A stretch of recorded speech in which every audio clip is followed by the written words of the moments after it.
So I'm going to get a little serious here because I think we can all agree that this has been a rough week in an already rough election. This week has been particularly interesting for me personally because it has been a week of profound contrast. See, on Tuesday at the White House, we celebrated the International Day of the Girl and Let Girls Learn. And it was a wonderful celebration. It was the last event that I'm going to be doing as First Lady for Let Girls Learn. And I had the pleasure of spending hours talking to some of the most amazing young women you will ever meet, young girls here in the US and all around the world. And we talked about their hopes and their dreams. We talked about their aspirations. See, because many of these girls have faced unthinkable obstacles just to attend school, jeopardizing their personal safety, their freedom, risking the rejection of their families and communities. So I thought it would be important to remind these young women how valuable and precious they are. I wanted them to understand that the measure of any society is how it treats its women and girls.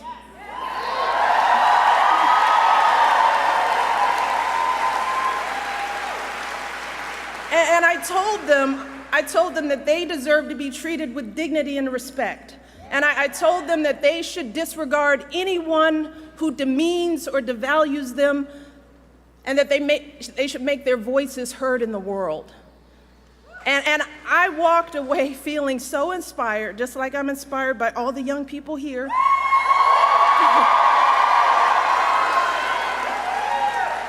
And I was so uplifted by these girls. That was Tuesday.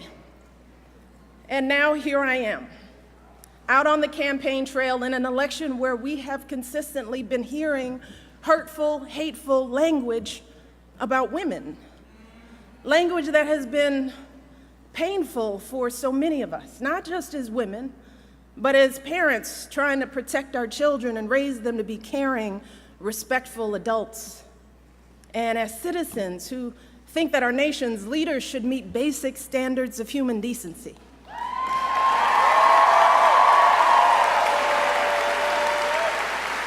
The fact is that in this election, we have a candidate for president of the United States who over the course of his lifetime, in the course of this campaign, has said things about women that are so shocking, so demeaning, that I simply will not repeat anything here today. And last week, we saw this candidate actually bragging about sexually assaulting women.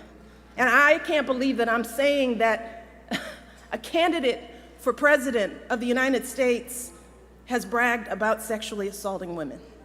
And I have to tell you that I can't stop thinking about this.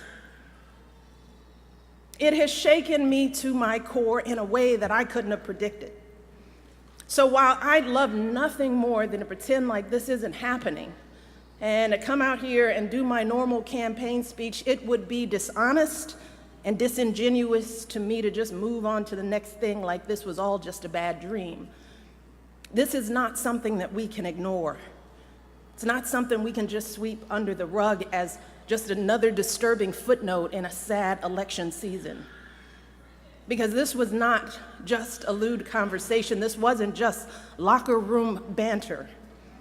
This was a powerful individual speaking freely and openly about sexually predatory behavior, and actually bragging about kissing and groping women, using language so obscene that many of us were worried about our children hearing it when we turn on the TV. And to make matters worse, it now seems very clear that this isn't an isolated incident. It's one of countless examples of how he has treated women his whole life. And I have to tell you that I listen to all of this, and I feel it so personally. And I'm sure that many of you do too, particularly the women.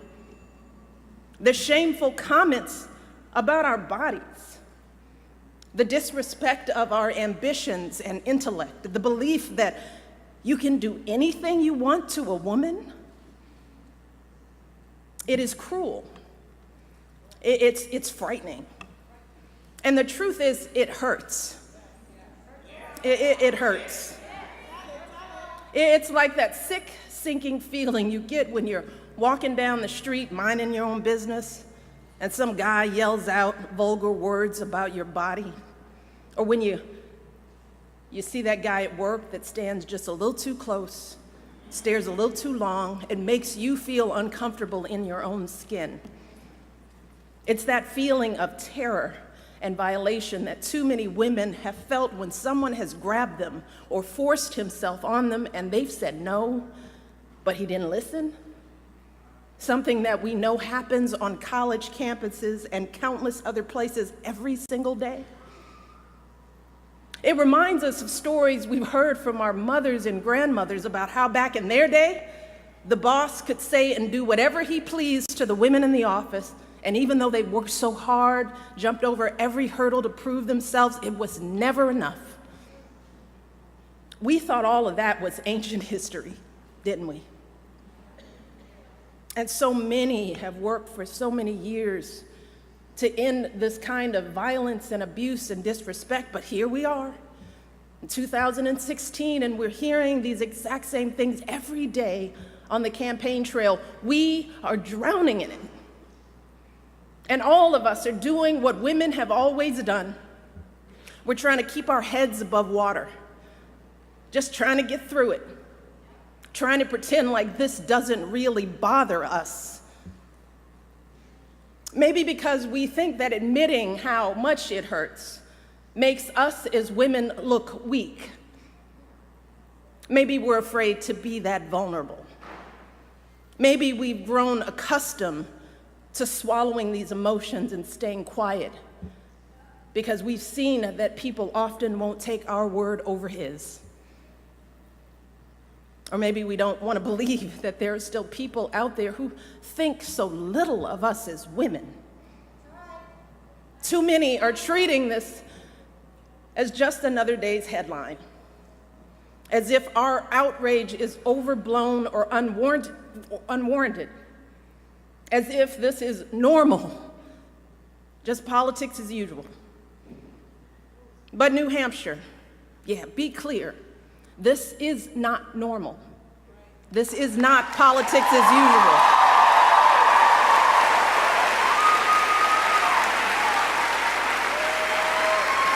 This is disgraceful. It is intolerable.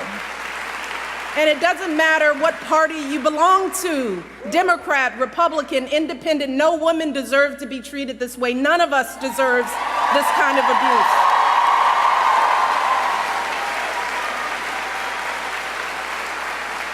And I know it's a campaign, but this isn't about politics. It's about basic human decency. It's about right and wrong. And we simply cannot endure this or expose our children to this any longer, not for another minute, and let alone for 4 years. Now is the time for all of us to stand up and say, enough is enough. This has got to stop right now. Because consider this. If all of this is painful to us as grown women, what do you think this is doing to our children? What messages are our little girls hearing about who they should look like, how they should act? What lessons are they learning about their value as professionals, as human beings, about their dreams and aspirations? And how is this affecting men and boys in this country? Because I can tell you that the men in my life do not talk about women like this, and I know that my family is not unusual.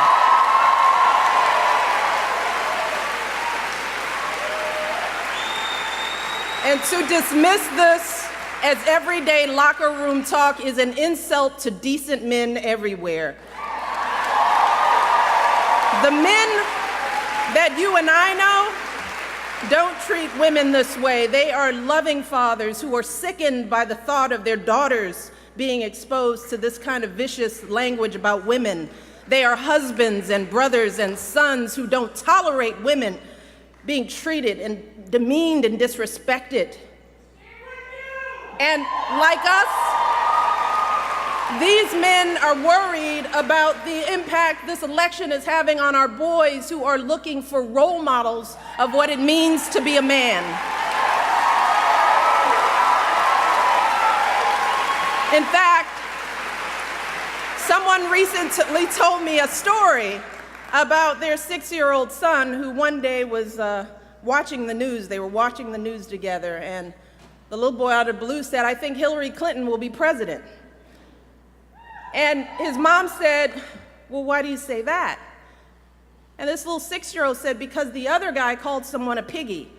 And he said, "You cannot be president if you call someone a piggy." So even a 6-year-old knows better. A 6-year-old knows that this is not how adults behave. This is not how decent human beings behave. And this is certainly not how someone who wants to be president of the United States behaves. Because let's be very clear, strong men, men who are truly role models, don't need to put down women to make themselves feel powerful. People who are truly strong lift others up. People who are truly powerful bring others together. And that is what we need in our next president. We need someone who is a uniting force in this country. We need someone who will heal the wounds that divide us. Someone who truly cares about us and our children. Someone with strength and compassion to lead this country forward. And let me tell you, I'm here today because I believe with all of my heart that Hillary Clinton will be that president.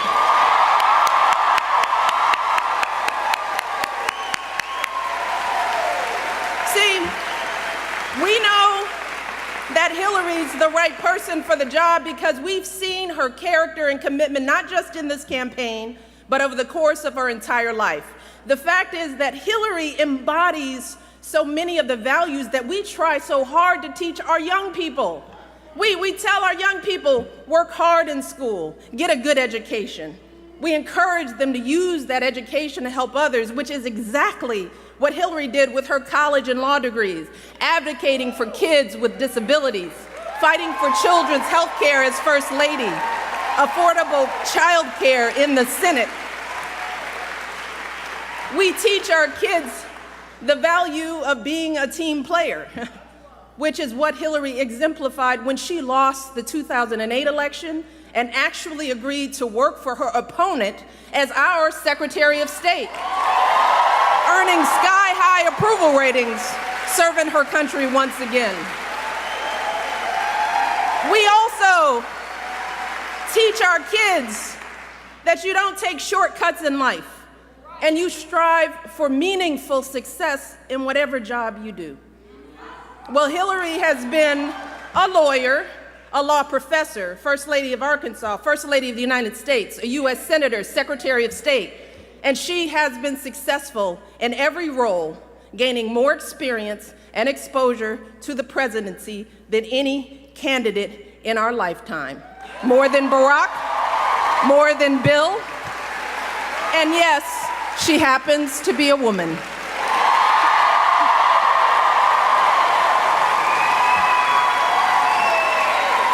And finally, we teach our kids that when you hit challenges in life, you don't give up, you stick with it. Well, during her 4 years as Secretary of State alone, Hillary's faced her share of challenges. She's traveled to 112 countries, negotiated a ceasefire, a peace agreement, a release of dissidents. She spent 11 hours testifying before a congressional committee. We know that when things get tough, Hillary doesn't complain. She doesn't blame others. She doesn't abandon ship for something easier. No, Hillary Clinton has never quit on anything in her life. So, in Hillary, we have a candidate who has dedicated her life to public service, someone who has waited her turn and helped out while waiting. She is an outstanding mother. She has raised a phenomenal young woman. She is a loving, loyal wife. She's a devoted daughter who cared for her mother until her final days. And if any of us had raised a daughter like Hillary Clinton, we would be so proud. We would be proud. And regardless of who her opponent might be, no one could be more qualified for this job than Hillary, no one. And in this election, if we turn away from her, if we just stand by and allow her opponent to be elected, then what are we teaching our children about the values they should hold, about the kind of life they should lead? What are we saying? In our hearts, we all know that if we let Hillary's opponent win this election, then we are sending a clear message to our kids that everything they're seeing and hearing is perfectly okay. We are validating it. We are endorsing it. We're telling our sons that it's okay to humiliate women. We're telling our daughters that this is how they deserve to be treated. We're telling all our kids that bigotry and bullying are perfectly acceptable in the leader of their country. Is that what we want for our children? And remember, we won't just be setting a bad example for our kids, but for our entire world. Because for so long, America has been a model for countries across the globe, pushing them to educate their girls, insisting that they give more rights to their women. But if we have a president who routinely degrades women, who brags about sexually assaulting women, then how can we maintain our moral authority in the world? How can we continue to be a beacon of freedom and justice and human dignity? Well, fortunately, New Hampshire, here's the beauty. We have everything we need to stop this madness.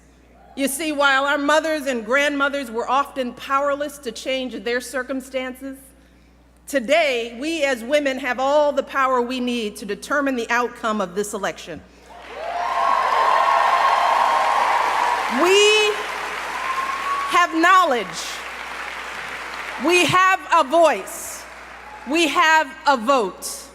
And on November the 8th, we as women, we as Americans, we as decent human beings can come together and declare that enough is enough.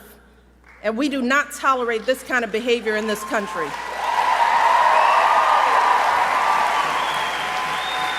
Remember this.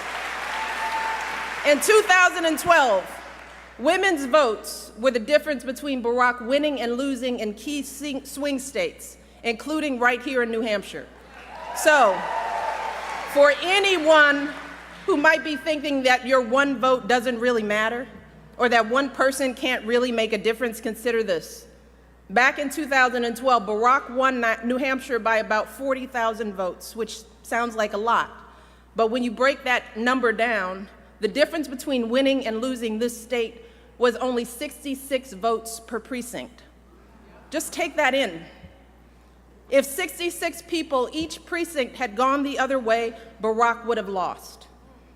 So each of you right here today could help swing an entire precinct and win this election for Hillary just by getting yourselves, your families, and your friends and neighbors out to vote. You can do it right here. But you could also help swing an entire precinct for Hillary's opponent with a protest vote or by staying home out of frustration. Because here's the truth. Either Hillary Clinton or her opponent will be elected president this year. And if you vote for someone other than Hillary, or if you don't vote at all, then you are helping to elect her opponent. And just think about how you will feel if that happens. Imagine waking up on November the 9th and looking into the eyes of your daughter or son, or looking into your own eyes as you stare into the mirror. Imagine how you'll feel if you stayed home, or if you didn't do everything possible to elect Hillary. We simply cannot let that happen. We cannot allow ourselves to be so disgusted that we just shut off the TV and walk away. And we can't just sit around wringing our hands.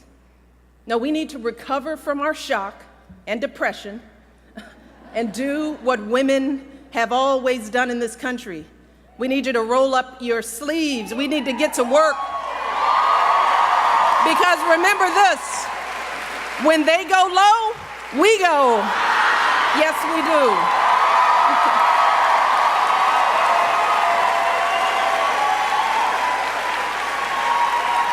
And voting ourselves is a great start, but we also have to step up and start organizing. So we need you to make calls and knock on doors and get folks to the polls on Election Day and sign up to volunteer with one of the Hillary campaign folks who are here today just waiting for you to step up. And young people, and not so young people, get on social media. Share your own story of why this election matters, why it should matter for all people of conscience in this country. There is so much at stake in this election.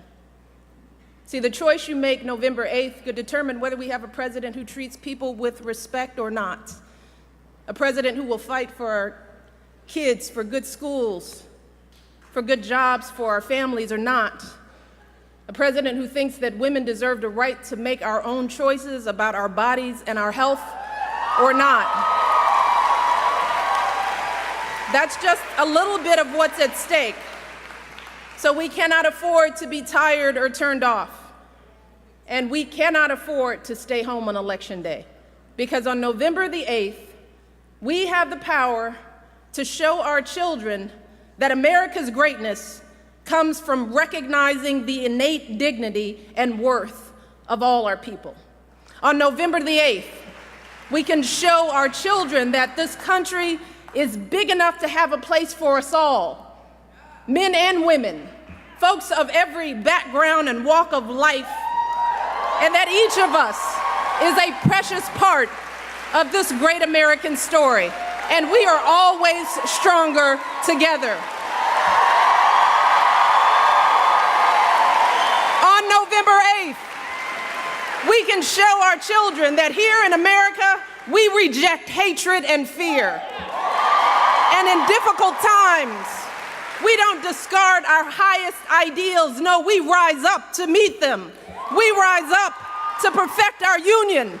We rise up to defend our blessings of liberty. We rise up to embody the values of equality and opportunity and sacrifice that have always made this country the greatest nation on earth.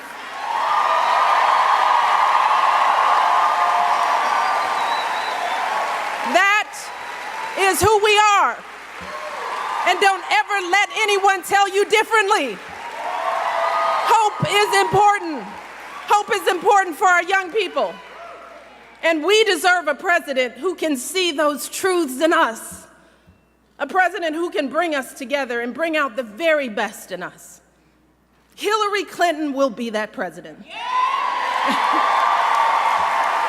So for the next 26 days, we need to do everything we can to help her and Tim Kaine win this election. I know I'm going to be doing it. Are you with me? Are you all with me? You ready to roll up your sleeves? Get to work, knocking on doors. All right, let's get to work. Thank you all. God bless.